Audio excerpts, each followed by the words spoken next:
guerre de clan kan an y'a suganti kun min kama Isa Kaba bɛna da don la.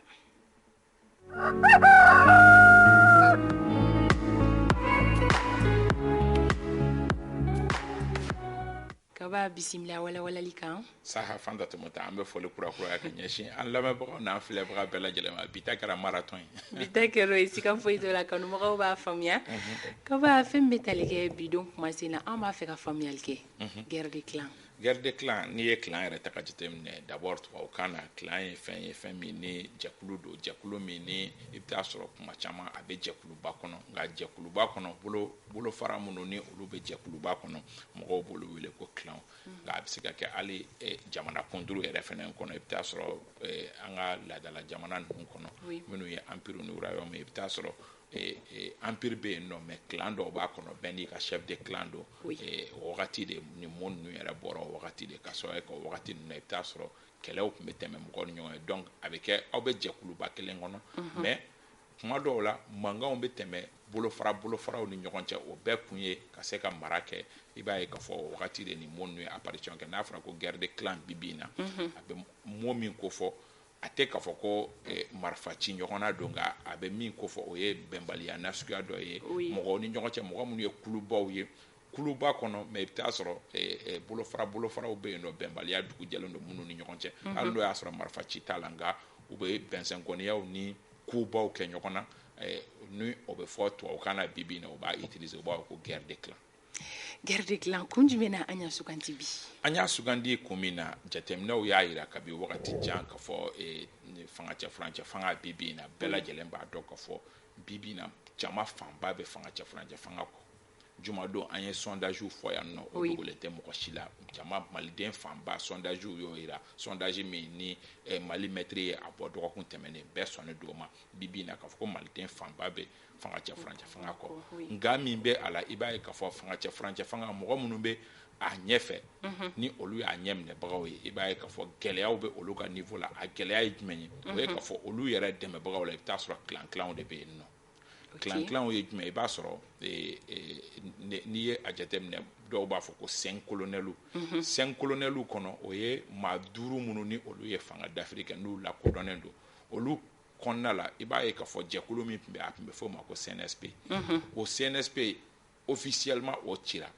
CNSP cilen mɔgɔw bɛ min fɔ désormais o ye 5 colonels ye an ka surasi 5 nka surasi 5 i bɛ taa sɔrɔ olu masurunamɔgɔ bɛɛ n'i masurunamɔgɔ dɔ ye adamadenya yɛrɛ taabolo ye bɛɛ n'i masurunamɔgɔ dɔ i bɛ taa sɔrɔ aw kelen kelenna bɛ cogo min i bɛ taa sɔrɔ mɔgɔ dɔw bɛ yen minnu b'u yɛrɛ ye aw ka baara la nka jateminɛw ye min yira Fanta Tɔmɔta kabi wagati ni dɔ la gɛlɛyaw nana don gɛlɛyaw nana kɛ jumɛnw ye i b'a sɔrɔ bɛɛ bɛ i yɛrɛ ye min na i bɛ o de défend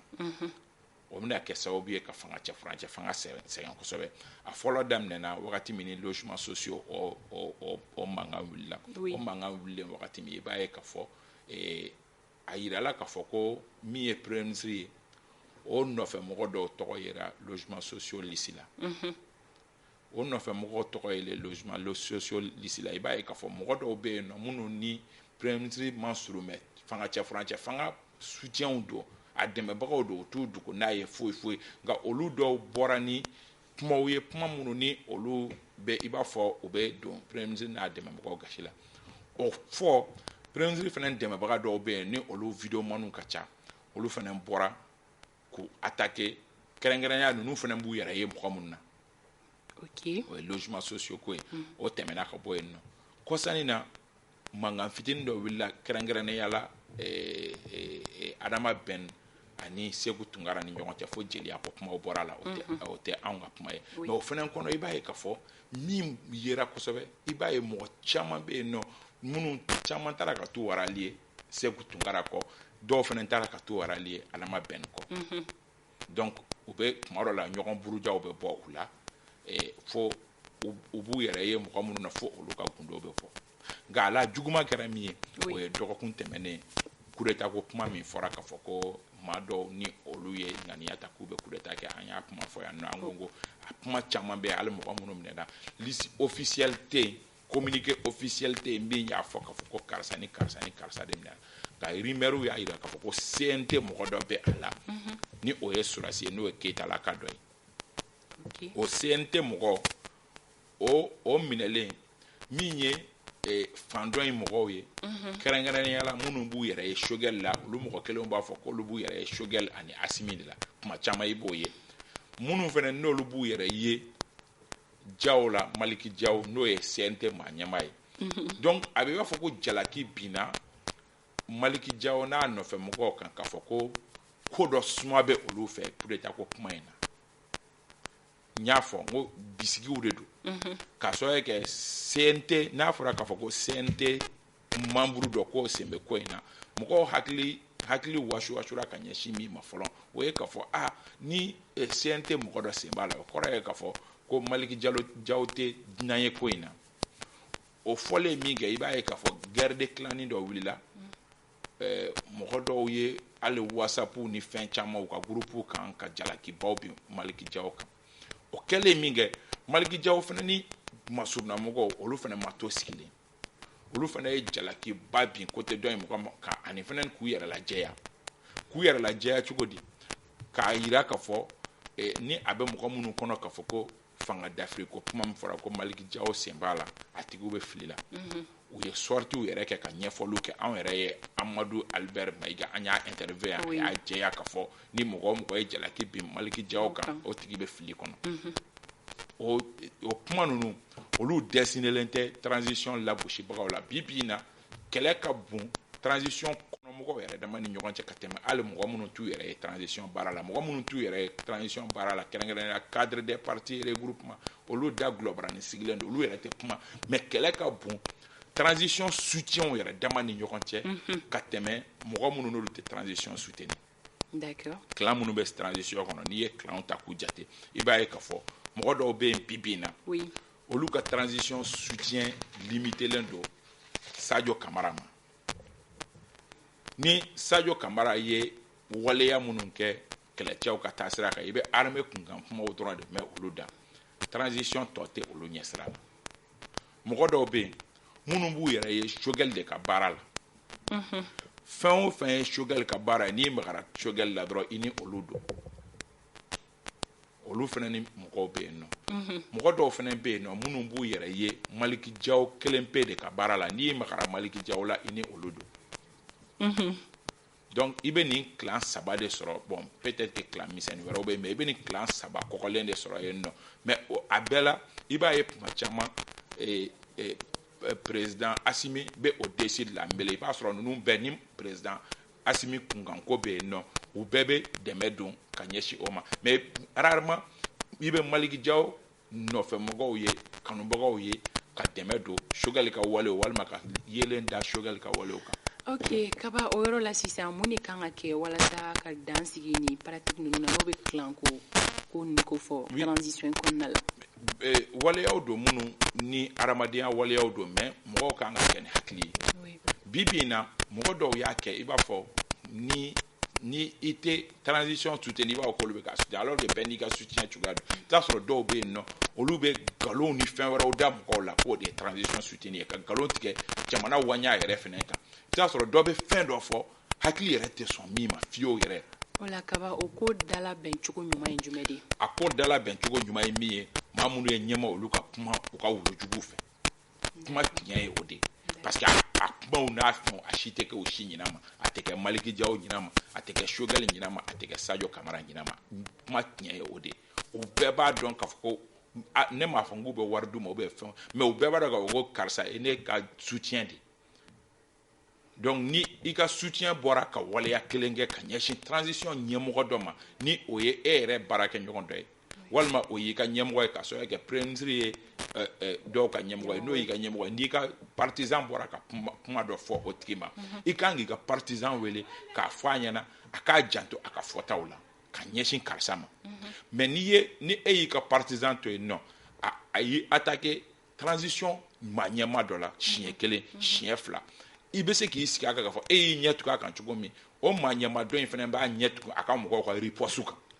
donc o de bɛ na ni ɲɔgɔn jaabiw ye fo transition gundow b'u yɛrɛ sɔrɔ bɛɛ d'a kan transition kuma minnu n'olu y'a sokɔnɔ ɲɛ kumaw ye fo olu b'u yɛrɛ sɔrɔ bɛɛ d'a kan o de ye gɛlɛya ye bi gɛlɛya yɛrɛ fanba ye o de n'i y'a ye transition gundola kow b'u yɛrɛ sɔrɔ bɛɛ da kan guerre de clan in de nɔ don ka sababu kɛ mɔgɔ dɔw fɛ bi bi in na transition bɛ ka taa cogo min tantɔ n'a ma ɲɛ ko a baara bɛ tiɲɛ dɔrɔn a ka fɔ ko karisaw de y'a tiɲɛ mɛ a kana fɔ ko anw ka mɔgɔ de y'a tiɲɛ donc o kɛlen don ka se hakɛ dɔ ma ɲɛmɔgɔw fana y'u da de a kan k'a kɛ bɛɛ bɛ fɛ ka rapport de force yira k'a fɔ ko jama b'i kɔ